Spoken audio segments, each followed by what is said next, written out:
do it again. That was bad. Someone got hurt in this one. Chasing the Germans as they advance towards... And their new unit slogan is one of the best and most famous slogans in military history.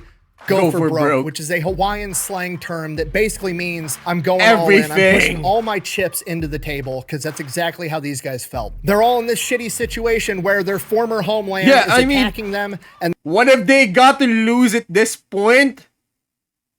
I mean, their families and their loved ones are languishing in these internment camps, and they're here fighting Nazis. So go for broke. They have absolutely nothing to lose at this point.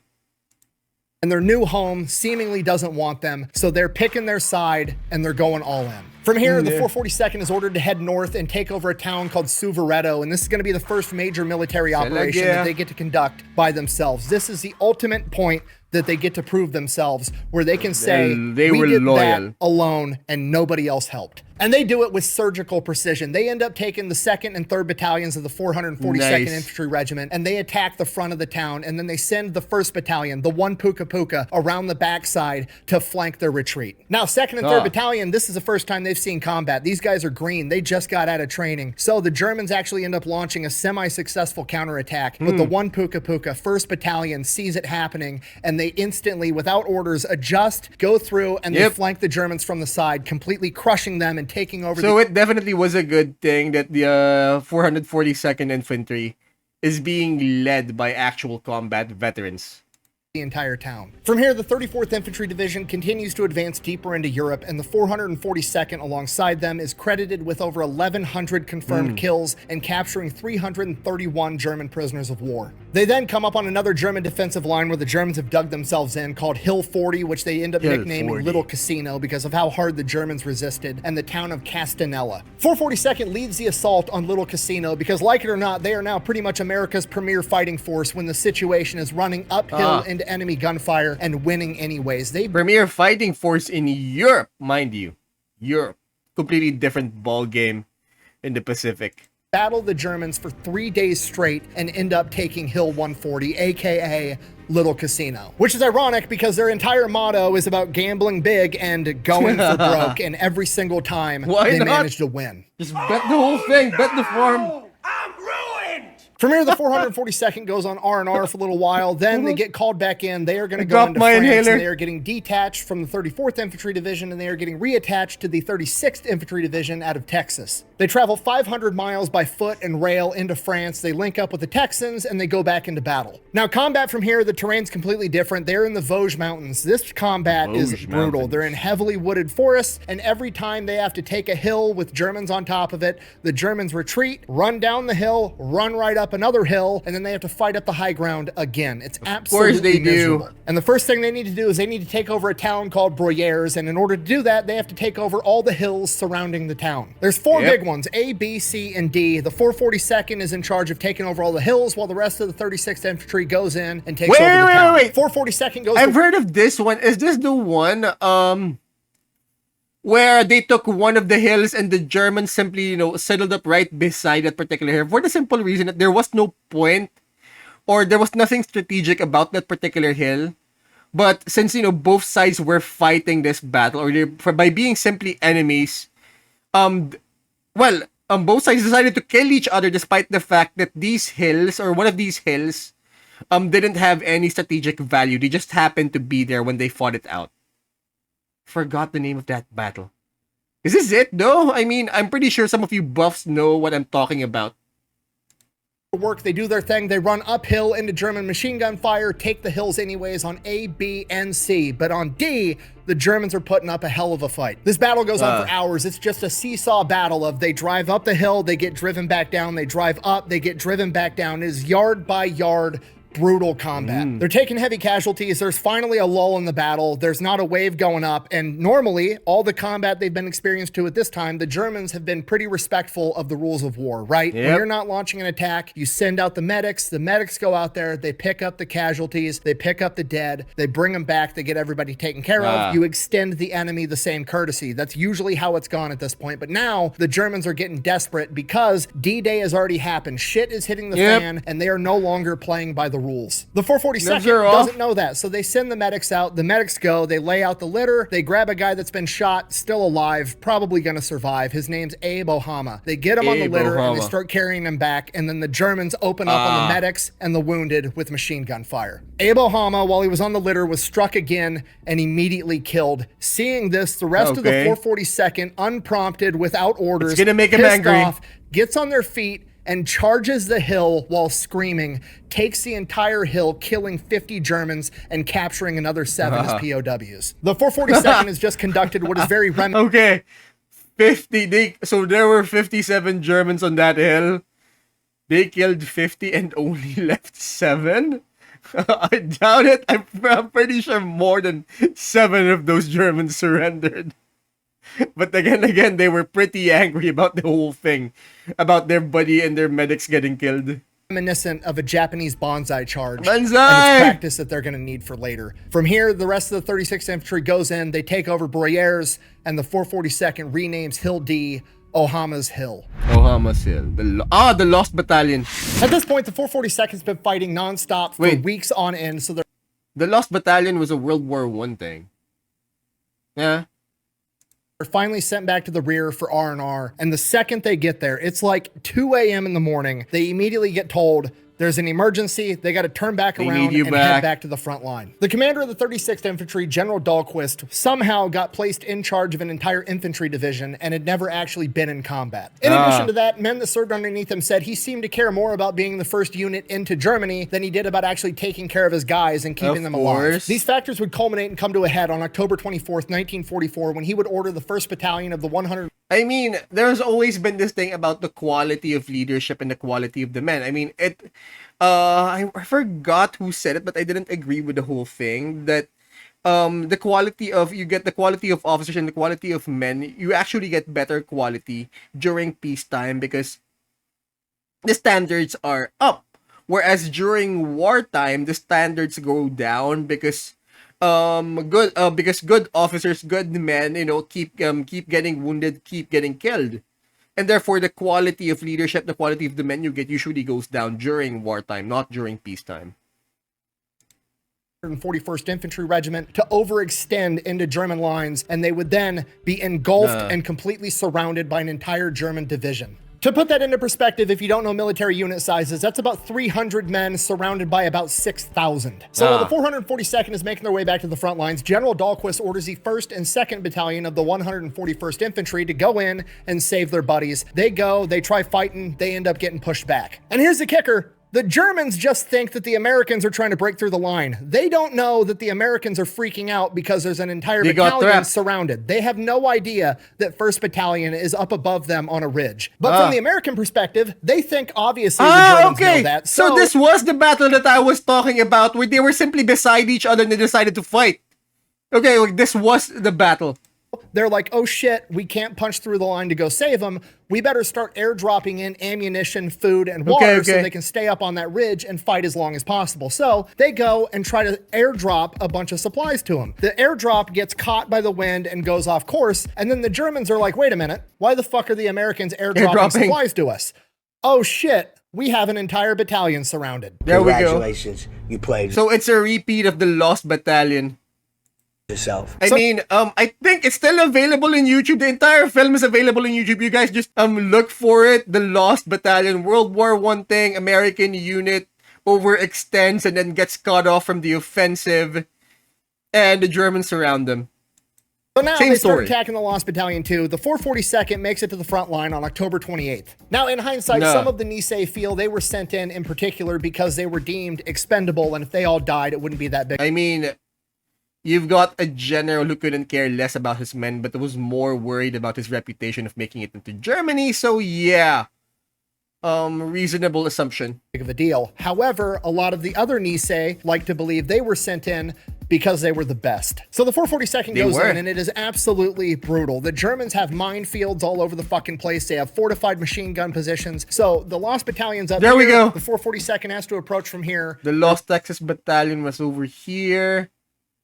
There's the German line in between, and then off to the side is Hill 617 that also has a bunch of Germans on it, overlooking the approach to the German line. So they're just getting machine gun fire and mortars rained down on them from absolutely everywhere. For the first 2 days, the 442nd advances like a couple hundred yards. Every time they peek out from behind a tree or stick their head up out of a foxhole, anytime they leave cover, they're getting shot. Notice, you guys, that we're seeing a lot of footage, so I'm guessing it was good for the propaganda effort that they were poster boys for the American resistance or for the American war effort, that they have actual Japanese people fighting on their side, because I'm seeing a lot of footage right now. Shot at. They can't move. They're completely pinned down. After 2 days of being essentially paralyzed on the battlefield, the 442nd, the Nisei decide they're going to live up to their motto, go for broke. They're just going to fucking send it. Here's the plan. They've got 3 battalions. They're going to send one of them up to Hill 617. Oh, wait, no, I'm sorry. There's an actual film about this. Go for broke. And they're going to take that hill, wipe the Germans off the top of it. Then they're going to come back down the hill, rejoin the other 2 battalions, and then they're going to launch a full-on assault and penetrate the German. If I'm not mistaken, they actually left their wounded up there, or they actually left men up there to hold the line and save the Texans. 3rd Battalion gets the order. They're going to launch their attack on Hill 617 first, at which point the 3rd Battalion commander grabs his Colt 45 pistol and says, okay, boys, let's go. Nobody moves. Nobody wants to get out of their foxhole and poke their head out from behind their tree. If they get up, they're going to get shot. This is absolutely crazy. After that, a couple of moments go by, probably the longest couple of moments in human history. It's just dead quiet. Nobody wants to move. And eventually, 2nd Lieutenant Edward Davis, the last officer in his company, stands up and gets on his feet as all the other Nisei are looking at him like he's crazy. And he turns to his highest ranking NCO, Sergeant Kohashi, and asks him, doesn't order him, he asks him, will you go with me? Sergeant Kohashi leaps up onto his feet, screams a battle cry, and starts running up the hill. Banzai! And all of the other Nisei do the exact same thing as they have a full frontal assault up this hill. Some of the men even sarcastically screamed, bonsai, both making fun of the Japanese that do this and making fun of the situation as a whole. Literally being a smartass in the face of death. They take heavy casualties. I mean, every time the whole scream, Teko Heka, Banzai!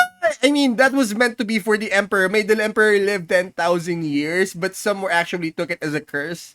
That you are cursing your enemy to live for 10,000 years. If you guys remember, in the film, what was the name of that film? 300! Thermopylae. What was the name of that Spartan king? Spartan king points up at the hunchback and says, may you live forever. It was a curse of hatred, that you hate this person so much that you hope that he lives forever in regret of what he's done. So you could take it as either praise or a gift to the Emperor that may he live for 10,000 years, or make you could accept it as a curse that you are cursing your enemy that may he live for 10,000 years. So that he may have all that time to regret what he's done. Anyways, 2 ways to go about it. Within an hour, they've cleared all the Germans off the top of Hill 617. They then split up that battalion and send some of the companies back down to rejoin the other 2 battalions as they begin their assault towards the German line. And those companies that come down from the hill bring the same energy with them, and they launch another bonsai charge straight at the German line. Worth noting, one of the men that was in this charge was Daniel Inouye. Remember the kid we talked about earlier that dropped out of med school to go be part of the 442nd? He is in this charge going in to rescue the lost battalion, and as he's charging towards the German line, he gets shot in the chest.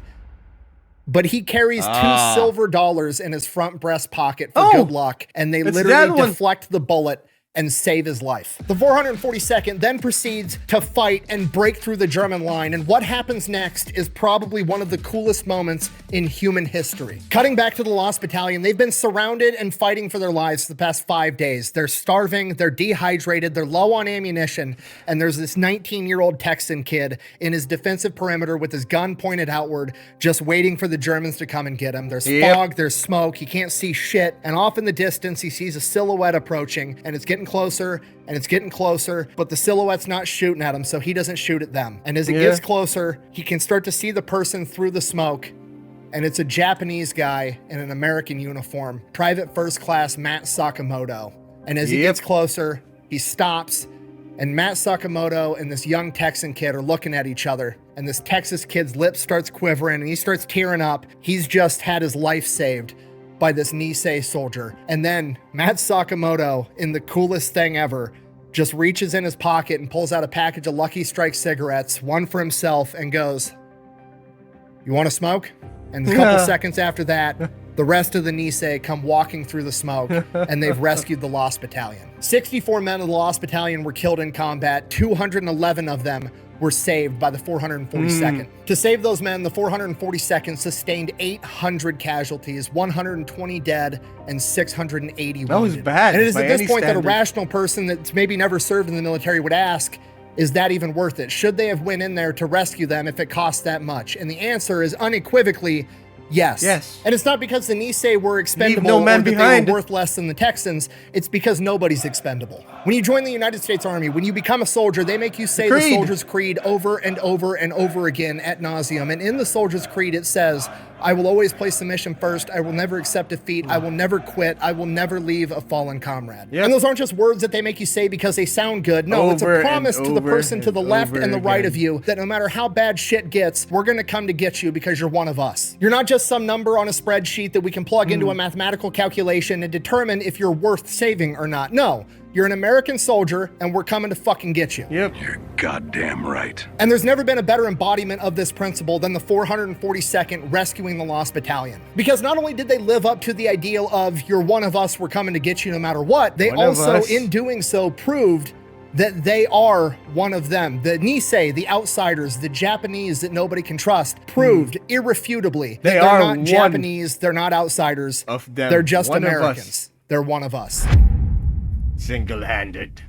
Okay, now, finally, after getting pulled off of R&R almost immediately to go save the day and rescue the Lost Battalion, they are then finally sent to southern France where they can actually have some R&R. And from November till March, they're on a security detail that's relatively low impact. They get to rest, recuperate, they get their ranks replenished, and this is referred to as the Champagne Campaign. Then in Champagne April of Campaign. 1945, the Allied forces finally make it to the German Gothic Line, their last No ditch Battle of the effort Bulge yet? defenses inside of Italy. It is heavily fortified, and like everything else the Germans made, it's believed to be impenetrable.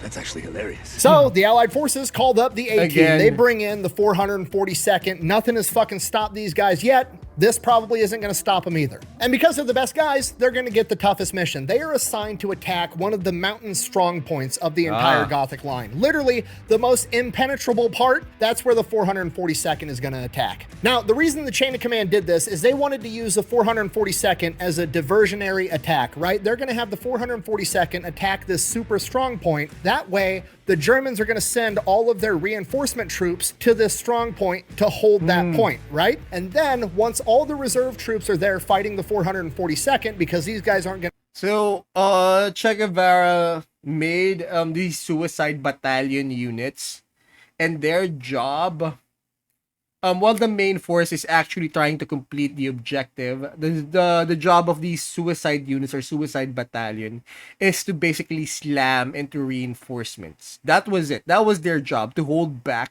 the incoming reinforcements until the main force completes their objective. So, same principle here. going to give up, and hell, they might win anyways. They're going to be able to attack a weaker part in the Gothic line and punch through. However, nobody told the 442nd that, so the 442nd They were meant to be a treats it diversion. not as a diversionary attack, but as a main attack, and they punch through the strongest point with reinforcements anyways in a single day. Your plan. It worked. And during that attack on April 1st, 1945, the main character that's been there all along would finally emerge. Daniel Inouye, the 18-year-old kid that dropped out of medical school and put his dreams of becoming a surgeon on hold to go off and fight for his country. Daniel Inouye, the guy that helped save the Lost Battalion and had his life saved by $2 silver when he was shot in the chest, had ended up getting promoted in the field to a lieutenant and was now leading an entire platoon. During the attack on the Gothic line, Daniel Inouye's platoon gets pinned down by 3 German machine gun nests with MG-42s, the most terrifying machine gun of World War II. With his entire company pinned down, Daniel decides that he's going to live up to the unit motto of go for broke, and he's going to do some gangster shit. Advancing by himself, he gets shot in the stomach, fights through it, gets to the German machine gun nest, hits it with a grenade, blows it up, Dang. immediately shifts to go to the next German machine gun nest, makes it all the way there, throws another grenade in that one, takes out the Germans there as well. He then crawls up to the third German machine gun nest, gets within 10 yards, Question is, will he live? grabs his grenade, pulls the pin, he's just holding down the spoon, winds back to throw it, and the German inside the nest shoots him with an anti-personnel grenade that hits him directly in the elbow. He was so close that the grenade didn't have time to arm itself, and it is just the blunt force trauma of a massive grenade flying at him that severs the majority of his arm. His men immediately leap up to help him, but he screams at them to stay under cover because he's worried that that arm that he's not in control of anymore is going to relax and let go of the spoon on that grenade and kill him and even more of his men, so he orders them to stay back. In his own words, and I quote, "I looked at my right hand and it was gone. The grenade was still there, clenched in a fist that suddenly wasn't a part of me anymore. That was bad. I pried it out with my left hand and threw it." That grenade hits its We left target, her to and war. Daniel Inouye has just taken out a third German machine gun nest, both left-handed and single-handedly, literally. He then gets to his feet and continues advancing on the German position, killing at least one more German with his Thompson submachine gun before getting shot in the leg and collapsing to the ground unconscious. He then wakes back up flat on his back, looking up at his men who are looking down at him, So he did the whole Terminator thing. and he hits them with the hardest line in military history, and I quote, "Nobody called off the war," literally telling his dudes, quit worrying about Get me back to and work. assault the fucking objective. Ah, boys! We're gonna win this fight! And as if that wasn't gangster enough, Daniel Inouye is then rushed to the rear where he receives emergency medical treatment and has to get his arm amputated in the field, Of course. completely sober. He had already received too much morphine in the field, they couldn't give him any more without killing him, and they don't have anesthesia on the front lines in World War II, so they just had to cut it off while he was awake. While that's going on, Inouye's men and the rest of the 442nd go on a That would've German sucked. ass-kicking extravaganza. Over the course of the next week, they liberate like 5 towns, a concentration camp, they secure key roads, they cut off German supply lines, they're forcing Germans to surrender left and right. The 442nd is advancing so fast that American supply lines can't even keep up, and they're forced to operate on whatever they confiscate from the Germans that they kill or surrender to them. Then on May 2nd, 1945, the German forces inside of Italy surrender. 5 days after that, May 7th, 1945, all of Germany surrenders, and World War II for the 442nd is over. Finally. Americans. When all was said and done, approximately 18,000 men fought in the 442nd Infantry Regiment. And those 18,000 men were awarded more than 18,000 medals, making them the most decorated unit in U.S. military history Purple for Hearts, their if I'm not size mistaken. and tenure. A few of those medals include 8 Presidential Unit citations, which is like the Medal of Honor for a military unit, and they earned 5 of them in a single month. 21 Medals of Honor, 29 Distinguished Service Crosses, somewhere between 360 and 600 Silver Stars, 4,000 Bronze Stars, and 9,486 486, so 18,000? Huh. Roughly more than 50%. Purple Amazing. Hearts. And that is the story of the Nisei, the Americans that made up the 442nd Infantry Regiment that had every excuse in the world to hate America and chose to love and fight for it anyways. That they did. Thank you for watching. Best way to support the channel is go buy some merch over at thefatelectrician.com. Quack bang out. Bye! You fought not only the enemy, Oh crap. but you It's fought FDR. prejudice. And That's you not FDR. won. No. Keep up that fight, and we'll continue to win. It's The Truman. next Great Republic stand for just what Because, oh wait, no, FDR is already dead at this point. its Constitution says it stands for. The welfare of all the people, all the time. I feel... Oh, Daniel Inouye, the main character. Oh, yeah. So, he made a full What was that about? Is he trying on a new format or something? recovery. He survived World War II. Not He only did. that, he goes back home, and you can't exactly be a surgeon with one hand. So Daniel Inouye gets involved in politics, graduates college, ends up becoming one of the government representatives for the United States territory of Hawaii. He is then instrumental in Hawaii becoming a state, and once Hawaii becomes a state, he then becomes Hawaii's state senator until he passes away in 2012. Now, I realize that I've just glorified a politician, and that's inevitably going to rub somebody the wrong way for some reason, and to be honest, I've intentionally avoided looking at his political career while researching for this video. I genuinely have no idea right now whether that man was a Republican, a Democrat, an independent, something in between. I have no idea. I'm pretty sure someone in the comments would have told him, or someone's going to explain the whole thing in the comments.